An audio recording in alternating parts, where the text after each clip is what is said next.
Welcome, everyone, to episode number 1 of the Boxing 101 podcast. I'm going to introduce both myself and my co-host here. Who am I? Well, I'm Trey JJJ. Got a long history in television, radio, and business. Now, to give you an idea of when I broke out, this is back in the early 1970s, maybe before you were born, Ralph. Yes. I broke into TV on a talk show. Now, you're going to have to Google this, I'm sure. But this is a talk show with Gilligan, Mr. Magoo, and Hogan of Hogan's Heroes. This is back from the 70s. Okay, first time I was scared to death. Now, the first boxing match that I ever covered was in the mid-90s at the San Diego Sports Arena, where Terry Norris was in the main event. Now, who was I working for? It was the hottest sports radio station west of the Mississippi, Extra Sports 690. Now, I could go on, and of course, that would probably get really boring, so I won't. That gives you a little bit of an idea about my background. Now, sitting across on this fabulous round table, the co-host, Ralph Gonzalez. Now, I met Ralph at some boxing events years ago. He was writing for FightNews.com at that time. Yes. And you also wrote for Notifight? Notifight, Spanish boxing website portal. So, Ralph, drop some names on us, will you, and tell us more about you and what you've been doing in this boxing community.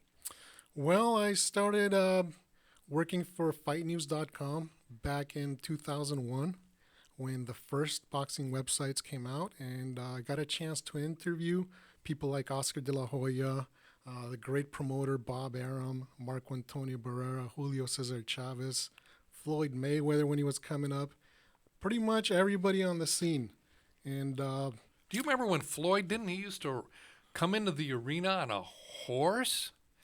Remember that way back when? He used to come in, or he had a I know now he wears a sombrero every now and then, but didn't he come in as a knight or something at one time way back when? There was a few times when he was definitely being very flamboyant.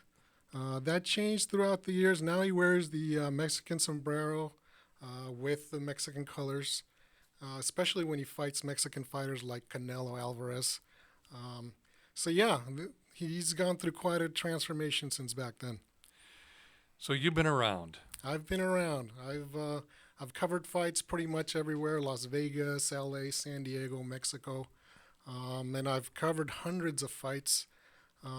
Covered fights at the Playboy Mansion. I've covered fights at the Sports Arena, Staples Center. You name it, I've been there. And I think we didn't know each other back then, but I think I happened to be at an event for the ESPYs and over at the Playboy Mansion, and I think we were there on the same night. Yes, I was covering the fights for ESPN. I remember the main event was a especially bloody affair. I had blood all over myself. I was sitting there ringside with a white silk shirt on, which was a big mistake. But again, it was at the Playboy Mansion. Great event. Great fights. Oh, it's a great event. I can vouch for that. So why don't we get into a little bit what our show is all about, and why are we calling this thing Boxing 101? Well, I'll speak for me, and then you chime in. We just basically want to break it all down, not only from some aspects of boxing, but also from the aspects of what's happening. As I hit the microphone, what's happening behind the scenes, whether it be the promoters, the broadcasters, the arenas, the fighters, the trainers, whoever it is. And so, by the way, this is our very first episode number 1 podcast. So we're just starting to break everything out.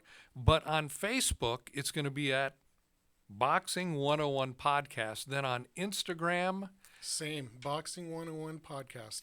And that's just the beginning. So this thing's going to be all out there. We're going to have it on YouTube and wherever else.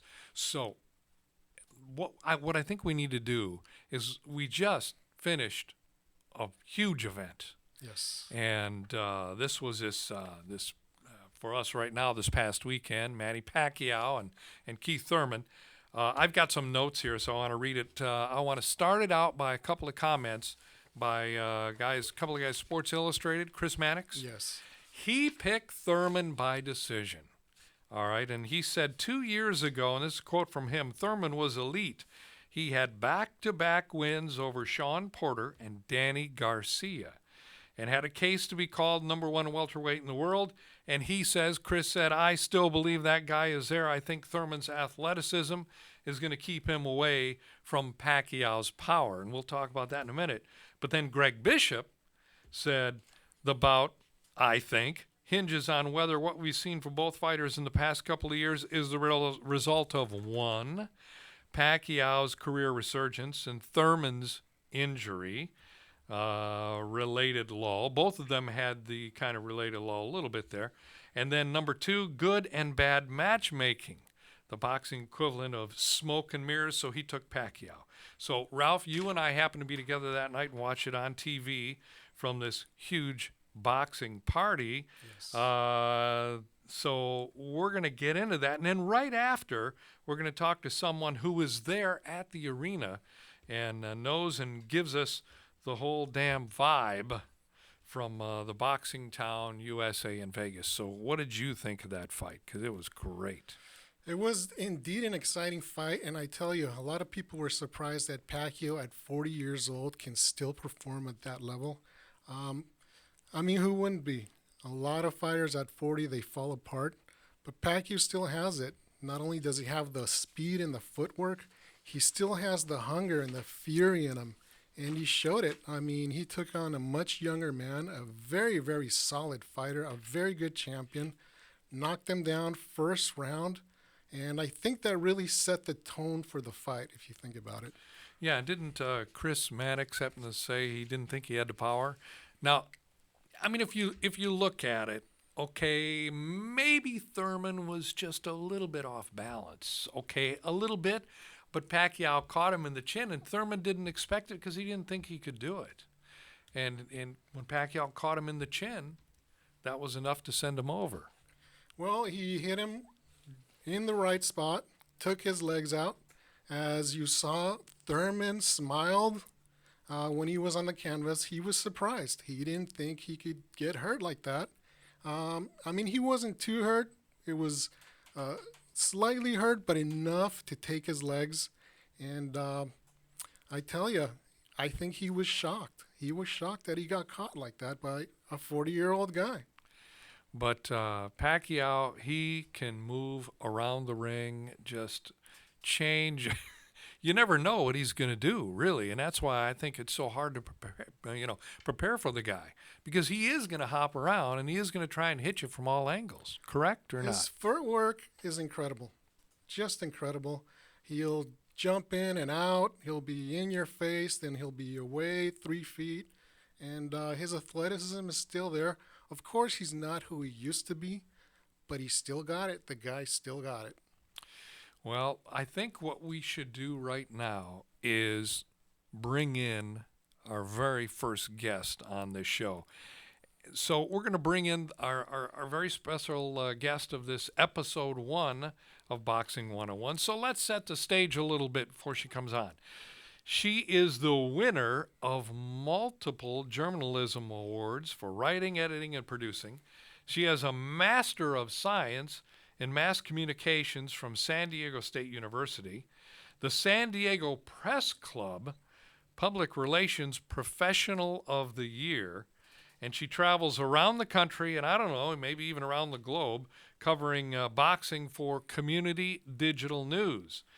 She also, by the way, loves dancing and dogs, and we'll get into that a little bit later. Hopefully she can stick around for that.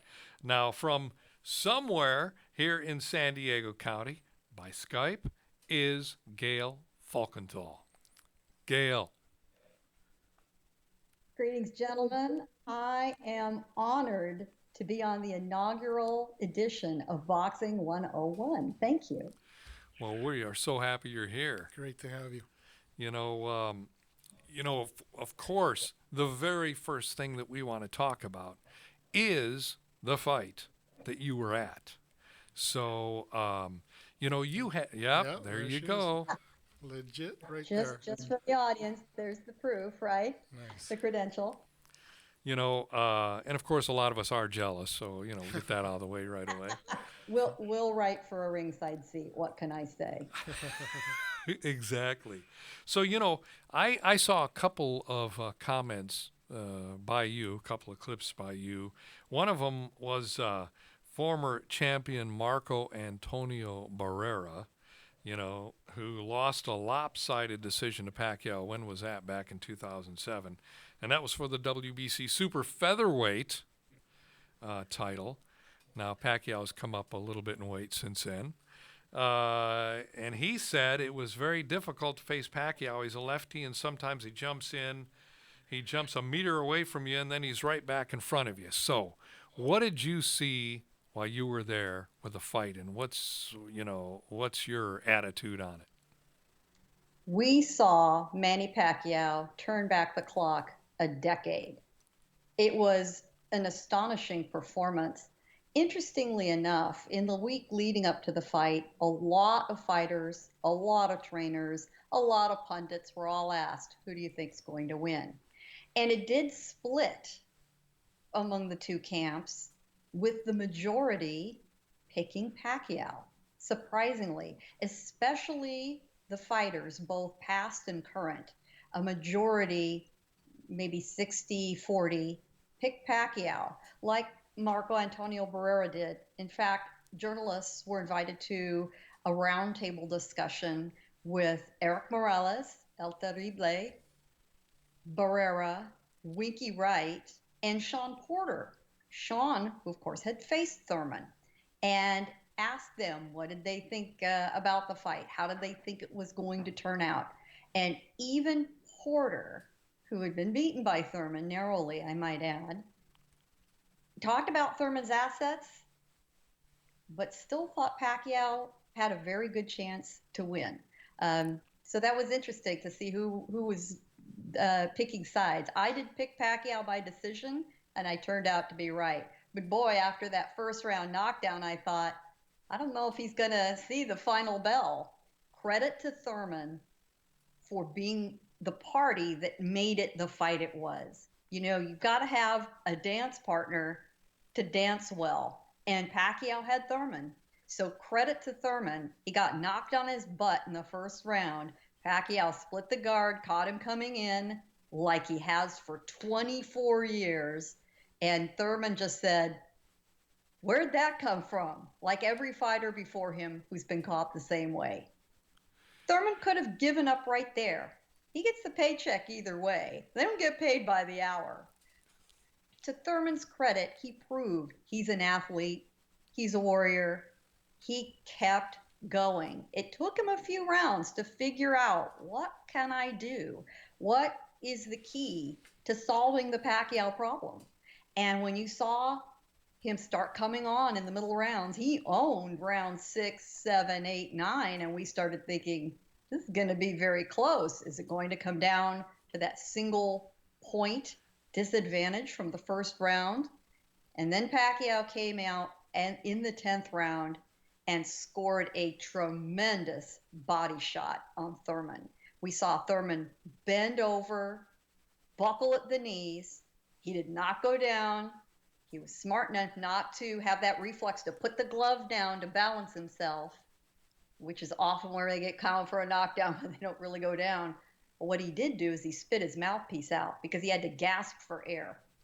I mean, he actually took it out with his hand. He didn't spit it down to the canvas. So he took it out, took a big breath, and he carried on, but the damage was done. And he tried to come back in the 11th and 12th rounds. The judges split on those rounds, and it turned out to be the difference. I scored the fight 115-112. That's what two of the judges did as well. Inexplicably, we had a third judge, a very good judge, Tim Cheatham, who gave it 114-113 to Thurman. But that's why they've got three judges. And I mean, it ends well. But like so many times, okay, so was he sitting on the same side as you? Because I know many times judges say, well, I'm sitting on another side and I saw it a little bit different. I don't know where Cheatham was sitting. I can't imagine, as much as they moved around the ring, were in the center of the ring for a large part of the fight. And when they did get over to the ropes, it was on different sides multiple times. I mean, there really is no excuse. Um, Judges do value different things in the ring. Despite what the judging standards say, everyone's got their preferences. It is, it has human fallibility and human judgment built in, which is why there are three judges. We've had some real boner judging on fights, Lord knows. There have been suggestions about instant replay. There have been suggestions about adding two or three more judges or a reserve judge in big fights. Nothing's ever been decided. So we still have the three judge situation. Well, I think there's the Nevada Commission, there's other commissions, so there's no uniform commission. Would that make a difference, do you think, to bring it together? That's also been a point of discussion for many years. Do we need a boxing czar? Do we need the equivalent of the NBA commissioner or Roger Goodell or Dana White? Dana White is more than a commissioner. Dana White owns the UFC martial arts brand. So he's not just a commissioner, he's a flat out dictator. And the reason that boxing thrives in large part, in my opinion, is competition. There is no one control. Unfortunately, that means we do have separate state commissions, no one overarching standard. Like a lot of things, the states that have a lot of fights, in general, administer things very well. California, Nevada, New York, New Jersey. Beyond that, at Texas, I will say, is starting to host more fights, and inevitably they'll get a little better. Beyond that, if you're willing to fight in Iowa or Omaha, Terrence Crawford, or you're building up a fan base at home somewhere else, Florida, Baltimore, things can get a little sketchy. And it's not necessarily corruption. It's the fact that the judges simply don't get enough practice. If you're in Southern California or Las Vegas, you can referee or judge virtually every weekend of the year and in between some. So you're busy, and that experience lends to better decision making. Gayle, I have a quick question. Now, Teddy Atlas put out a tweet regarding Pacquiao's performance. He said something to the effect of that Manny still had the gas in him, but what kind of gas was he on? Basically alluding to possible PEDs, performance enhancing drugs, since there was no Nevada testing. What do you think about that? I heard that interview with Teddy, and remember, he had a fighter beaten twice by Pacquiao. So put that out there for consideration. VADA testing was not used in this fight. Both camps, both fighters agreed. There was no disagreement. There was no argument about it. Thurman was perfectly okay with it. On a media call with several reporters, Thurman's attitude was, listen, maybe he needs to take steroids, facing me, whatever. He was apparently unconcerned. So I trust the fighters in this situation. Usually if promoters have a concern, they negotiate that up front. If both fighters are in full agreement, voluntarily go without testing, they're the ones in the ring. It's up to them. Where do they go from here? Where does Thurman go from here? Where does Pac-Man go from here? Interesting. Thurman, before the fight, talked openly about not being sure how much longer he wanted to get in the ring, how much more he wanted to be hit for a living before moving on with the rest of his life, and being very candid that he didn't want to be a guy damaged by the sport. However, after the fight, in the post-fight remarks, Thurman said, pardon me, guys, I'm going to take a drink here.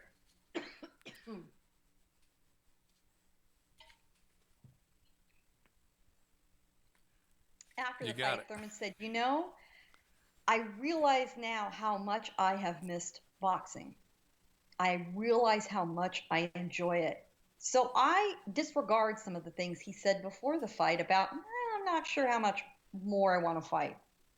Despite the loss, Thurman is still at the very top of the welterweight division. You could argue that before this fight, he was number one or number two, perhaps, behind Errol Spence.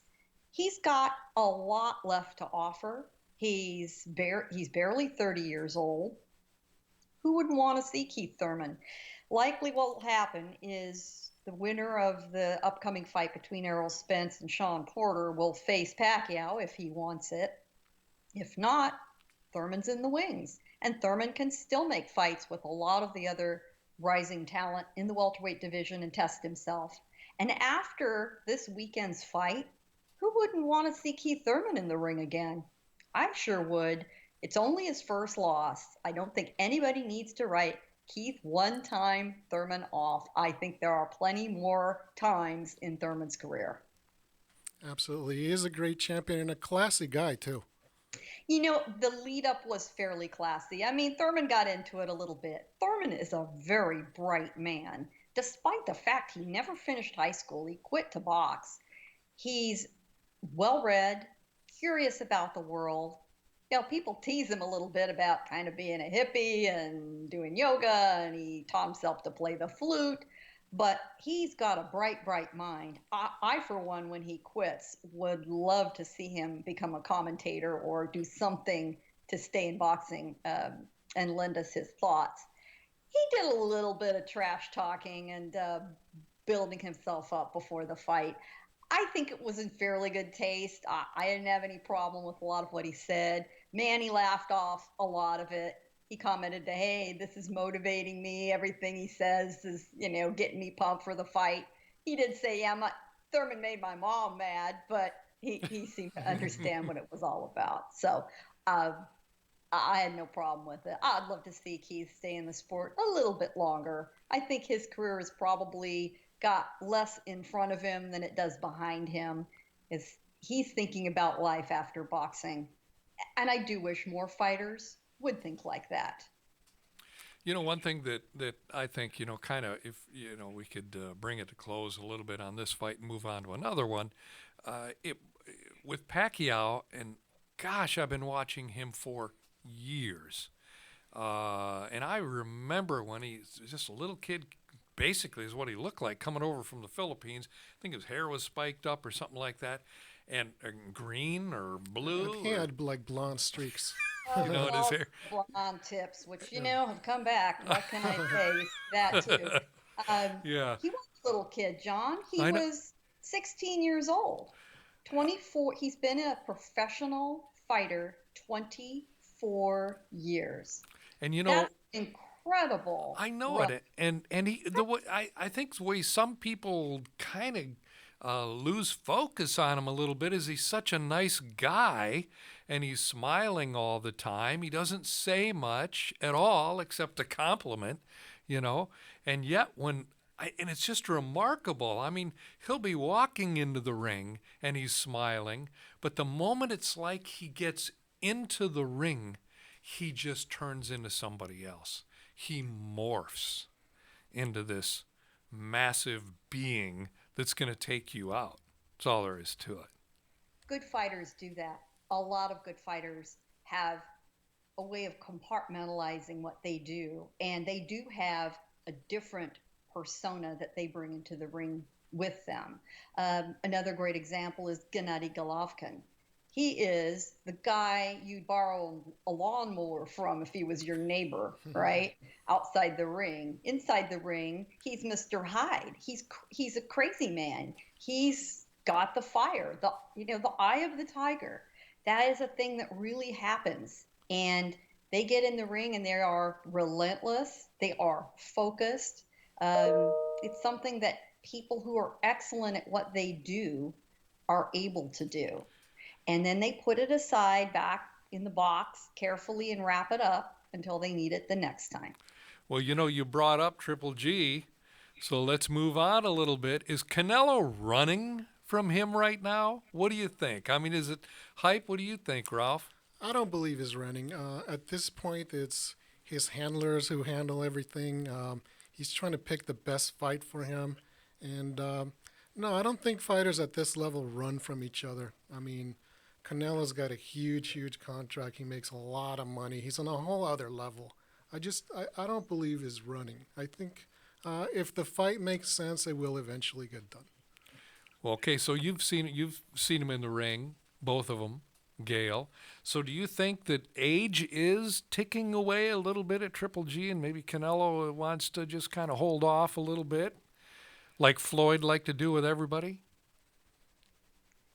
Canelo has been in the game a long time. Remember, he also started as a professional boxer in his teens, and he's now 28. So he's hasn't quite been in as long as Pacquiao, but he's learned his lessons well. Canelo's a very smart guy. There are a few factors in play. Number one, Canelo absolutely hates Golovkin's guts. There's Why? no other way. Why? He does not like the man. All of us have somebody that just rubs us the wrong way. And Canelo doesn't like him. Doesn't like to deal with him, doesn't like to deal with his people. And I think it also irritates the heck out of him that in a lot of ways his legacy is tied to Golovkin. Now, he says many times, Golovkin, your legacy is, connected to me. I made you. Frequently when people say something like that, they're also in large part talking about themselves. And I don't think he likes that. He wants to stand on his own. So this is a power play, absolutely, to show who's boss. I'm going to put you on ice. You can wait off there in the corner. Fine, go off and do your thing. I don't need to find another opponent right away. And the truth is, there are a lot of opponents out there for Canelo. But Canelo has another master he has to serve with the initials DAZN, DAZN. Right? He's got a big $300 million plus contract with DAZN. DAZN has the right to okay potential opponents for Canelo. The only two opponents on the list, reportedly, that DAZN signed off on for Canelo's next fight were Golovkin and Sergey Kovalev, which is sort of out of the blue, but the more you think about it, the more you think makes sense. Canelo is a big middleweight. He's fought at super middleweight. Light heavyweight is within shouting distance. Kovalev is not a big light heavyweight, and he's a big name, and he's available. Intriguing fight. However, Kovalev has a mandatory scheduled August 24th in his hometown in Russia. The first fight ever scheduled in his hometown, and against Anthony Yard of Great Britain. And while there was a possibility of paying Yard step-aside money and Kovalev taking the fight, and he's willing to come to Las Vegas despite getting screwed on the scorecards, that's another story, he wanted too much money. And DAZN and Golden Boy wouldn't agree to it. The fight fell apart. So here we are, no dance partner for Canelo. What do? So we have a game of boxing chicken going on, boxing promotional chicken, right? And Canelo didn't blink. And he said, give up the date. I'm willing to wait. He's waiting for Kovalev. He's waiting on Kovalev to see what happens August 24th. Now, a win by Kovalev is not a given. It's, he is certainly favored, and especially in his home country with a young opponent that's fairly untested. But we've seen stranger things happen in boxing. Nevertheless, should Kovalev win, not get injured, not take a lot of damage, I think we'll expect to see Canelo and Kovalev later this year. Kovalev's willing to fight a little more often, and he is near the end of his career at age 37, and he'd probably love a big, red-headed paycheck and take it. Be a great fight for him, honestly. And the two promotional camps, Golden Boy and Main Events, who is still handling Kovalev, work well together. There's no animosity between them other than the fact that Kovalev wanted a decent paycheck. So that still may be a little bit of a sticking point as the clock ticks, I think Golden Boy will roll over. They need Endozone. They need a fight on the books with Canelo, their cash cow. And one other thing I need to point out for fans, it doesn't only affect the main event. You have an undercard of anywhere from 6 to 8 to 10 to a dozen fights. Those fights don't get made.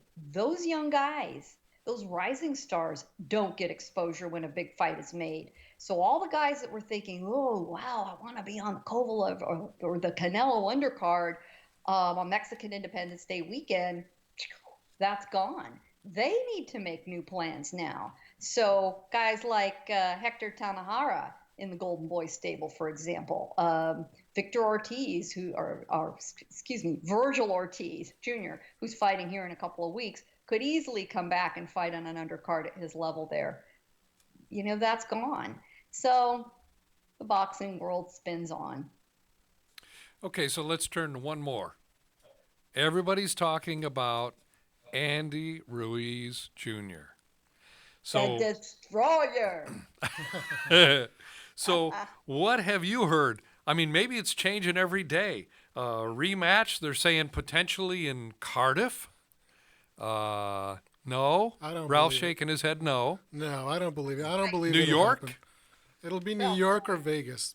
It'll be in New York. It'll be in New York. That's a good compromise. Matchroom, of course, and Joshua would love to bring it back to Great Britain. It's a bigger money fight there. It is. But Ruiz doesn't want to go to Great Britain. And he's the A-side now. I am the captain now, says the destroyer. Who would have thunk, right? However, in the rematch clause, he doesn't have quite the control a normal A-side would. Matchroom was pretty smart to write in the requirements in the rematch clause. That's what they're working through right now. Of course, very few people other than Ruiz really thought he was going to have control of a rematch. So here we are. Ruiz is really holding out for New York. And I believe Joshua, given the choice, would much rather fight in New York, whereas British fans can come in droves versus Vegas and versus the Vegas scorecards. I think that probably scares them a little. Vegas crowds are overwhelmingly Mexican and Mexican American. That's not a good look for Joshua. British fans they're amazing. They follow their guys to the ends of the earth. But the truth is, fewer would definitely come to Vegas versus New York. And I think being at the scene of the first fight has some resonance to it, makes some sense. They're both familiar. They're both comfortable with the commission, the judges, the referees. They're first class, they're world class. I think that's where we're going to see the destroyer. But let me tell you something. He is enjoying this so Oh, really? Yes. and good for him. The whole improbable ride, he just hasn't changed a bit. A lot of him have watched him in Southern California's gyms. He didn't grow up very far from here, guys, and he fought in the amateur ranks here in San Diego as a young guy. In fact, frequently he had to come to San Diego to get amateur fights because he's so darn big for his age. He had to fight older kids, and there just simply weren't enough of them in Imperial County. So he recalls coming here as a 12-year-old. He was that big even then. But let me tell you, if you've watched him, you watch how fast he is for a big man, how well he carries himself. Heavyweights don't have to look like they're a Greek carved statue. And Andy Ruiz gave hope to a whole lot of guys in the ring. He's got skill. He was underestimated. You just should never do that. 2019 has been the year of the upset, guys. Throw in Andrew Cancio and a whole list behind he and Ruiz, and you've got a lot of upsets this year. Now, Eddie Hearn, he has been announcing that the fight will most likely take place in Cardiff, although people who know boxing know that's probably not going to happen. What's the point of that? Is that some kind of negotiation ploy? That's Eddie Hearn. Eddie Hearn is a businessman, a showman. He could star in the P.T. Barnum remake if Hugh Jackman doesn't want to do it again. That's Eddie Hearn. Eddie Hearn is never at a loss for words, even if he doesn't really have anything to say. Maybe this is an appeasement to his British fans who would, of course, dearly love to see Joshua fight Ruiz at home.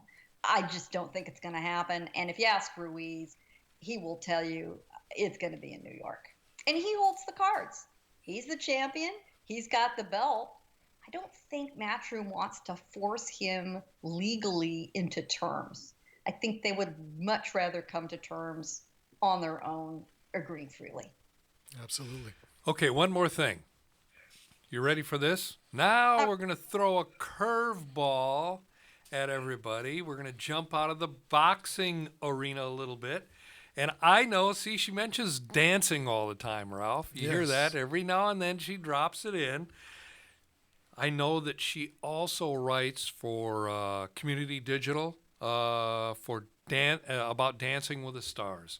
So my question is Bobby Bones going to be a judge now on season 28? And, for every...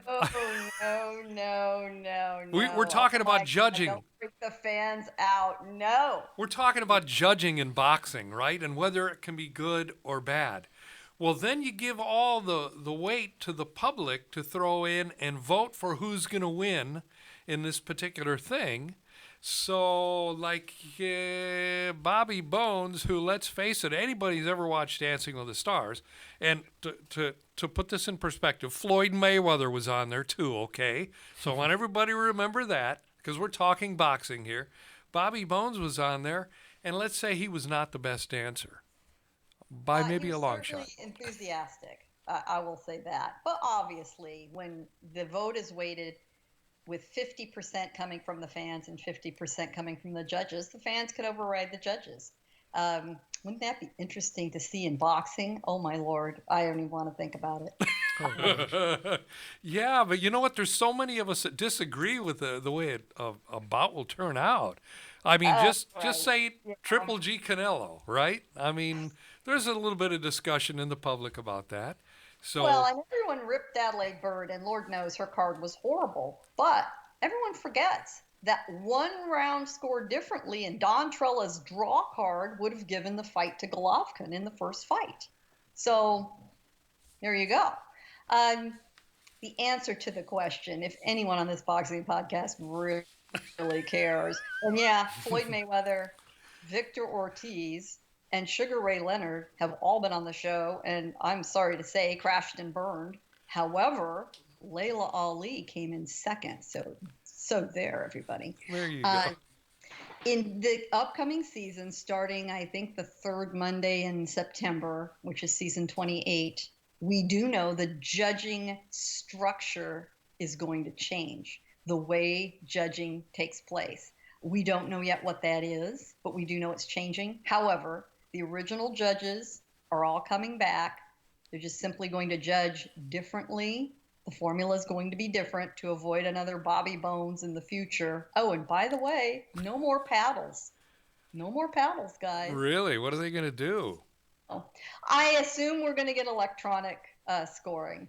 And, it's one less thing the judges have to worry about manipulating, flipping that paddle up frequently, got in the way of them actually thinking and talking. So one less thing they have to worry about. And we're already hearing rumors about who's going to participate. And the only one I think is very solid is UCLA gymnast sensation Caitlin Ohashi, whose viral gymnastics routines have been seen millions of times around the world.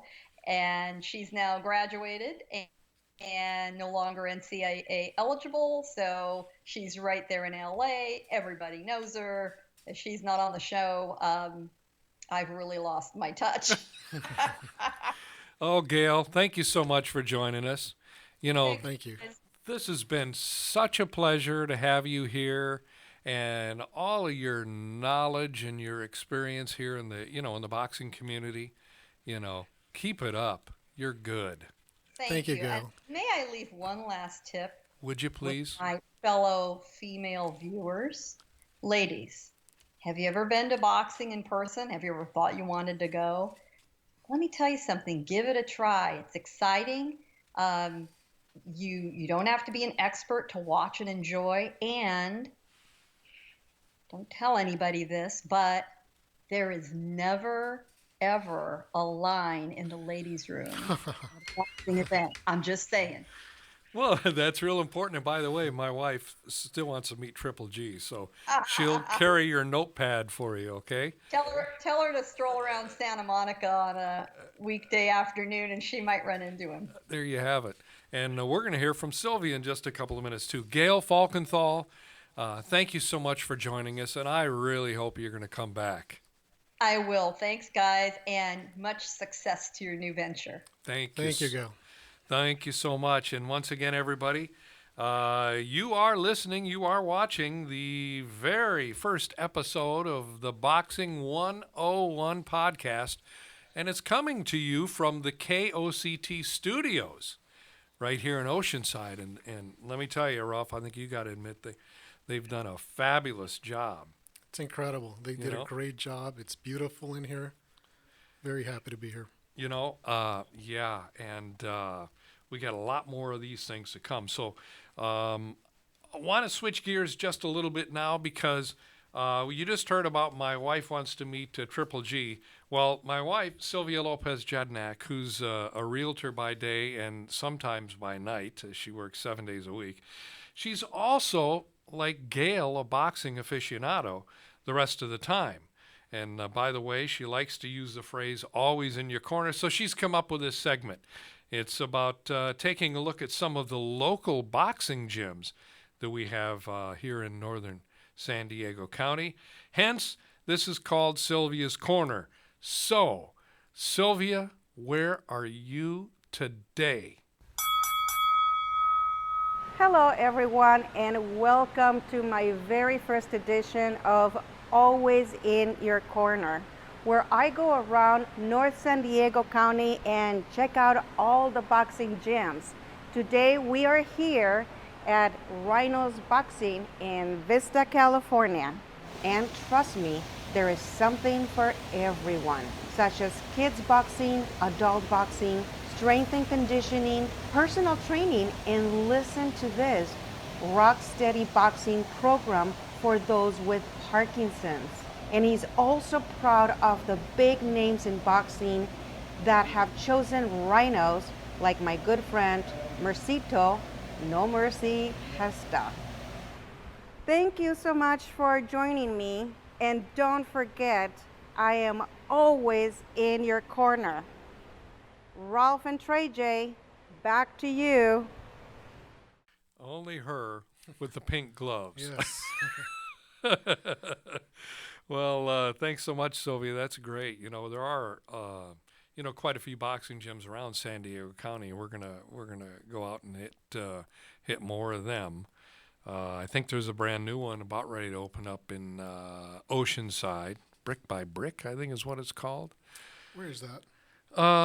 Right over off Mission Boulevard, about 3 blocks to the east of PCH. Okay. It used to be a telescope place. Okay, yes, I know where it is. So that's a vicious rumor. They have a sign up in the up there now, and I messaged them on Facebook, still waiting for them to give us a real date when they're going to open. But it sounds pretty neat. And by the way, Sylvia and I did go to a boxing gym at one time a few years ago. We thought we were going to work out. That didn't work out. So you can only, I don't know about you, but I can only hit that heavy bag so many times. So yeah, I definitely want to get back in there. Well, yeah, but you know what? Your business, just take a minute and tell us a little bit. You're in the nutrition business.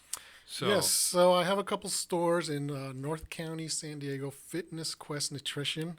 We've been around for about 6 years, and we serve a lot of the local community, and a lot of the military actually come to our stores. We have athletes of all kinds, bodybuilders, boxers, track and field people, you name it. And is there some nutritional product that's really hot right now? Something that, you know what I mean? Well, yeah, there's one product that I really love to recommend to people. It's a product called Laxogenin. So Laxogenin is a natural plant-based anabolic. And what that does is it helps with muscle gains, muscle hardening, with zero side effects. Men and women can take it. It's non-hormonal. Really great stuff. We've had tons of people take it. I've taken it myself. And whether you get it at my store or somewhere else, definitely try it out. Give it a shot. If you want some good muscle gains, like I said, without any kind of side effects, definitely look into that. Well, I think this is about wrapping it up for us. You know, I want to thank everybody for joining us on our very first podcast. Is this called a vodcast? What is it called anymore? It's a video podcast. Vlogcast. Vlogcast. And a couple of places I want to remind you once again where you can find us. Facebook, it's at Boxing101 Podcast. Instagram. At Boxing101 So Podcast. You can look for it. Many other places, just give us a week or two till we get this thing rolling out. And wherever we can post it, we're going to have it up there. So once again, thank you. Thanks, KOCT, for putting together this fabulous production. And we're going to see you real soon. I'm John Jedynak, a.k.a. Trey J. Ralph Gonzalez. And we hope to see you soon.